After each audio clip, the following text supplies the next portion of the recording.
با سلام خدمت بینندگان محترم.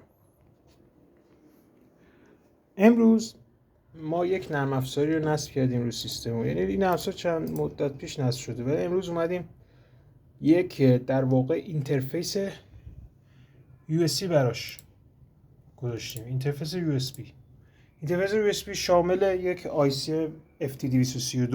البته اینا رو همه کردم داخل یک پکیج FT232 و یک IC مکس 485. اینا رو بعد یه جوری روی بورد سوار کنید و اینجوری وصلش کنید به بعدتون خروجی میده. این نرم افزار کارش چیه؟ این نرم افزار کیولایت یک نرم افزار برای سیستم‌های نورپردازی، چه اونایی که تو عروسی ها و کنسرت ها استفاده میشه و چه اونای سیستم‌های نورپردازی که تو سالن ها و همایش ها و هر جایی که نیاز به نورپردازی باشه و شما نیاز به این میکسر قدرتمند نور داشته باشی. از این میکسر قدرتمندتر هم هستش که هزینه اینترفیسش خیلی گرون در میاد و اون هزینه اینترفیسش نزدیک اون موقع که من تو بازار بودم فکر کنم نزدیک 10-12 میلیون فقط پول اینترفیسش بود. ولی این اینترفیس شما با کمتر 1 میلیون تومان میتونید سرهمش کنید و نرم افزارش هم به صورت رایگان و اوپن سورس تو اینترنت هست، میتونید دانلود کنید.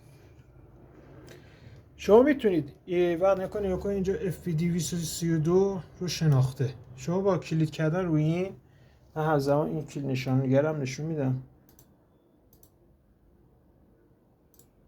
میبینی که شروع میکنه به ارسال سیگنال. دو تا LED گذاشتم، یه دونه سند، یه LED آبی هم گذاشتم ریست، چون دستگاه ریسه در واقع نیست که ارسال بکنه براش، به خودم LED قرمز فقط روش. الان داره دیتا رو میفرسته و خروجیش هم که اینجا اسلوسکوپ یه سینه تفاضلی خیلی مرتب ما داریم که این افزار این دستگاه من خودم روی بیم و پارلیدی و چند تیکه نور تست کردم، کاملا جواب میده.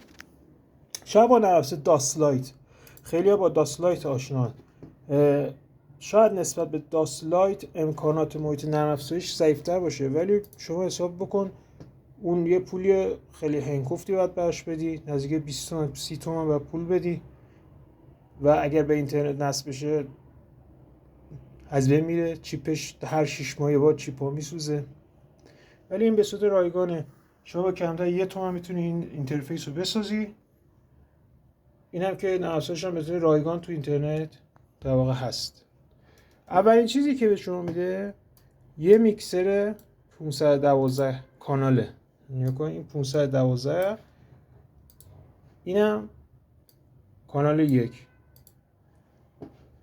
بعد یه سری امکاناتی هم اینجا داره دیگه. شما میتونید چیدمان بکنید، براش سناریوهای مختلف تعریف کنید و تمام.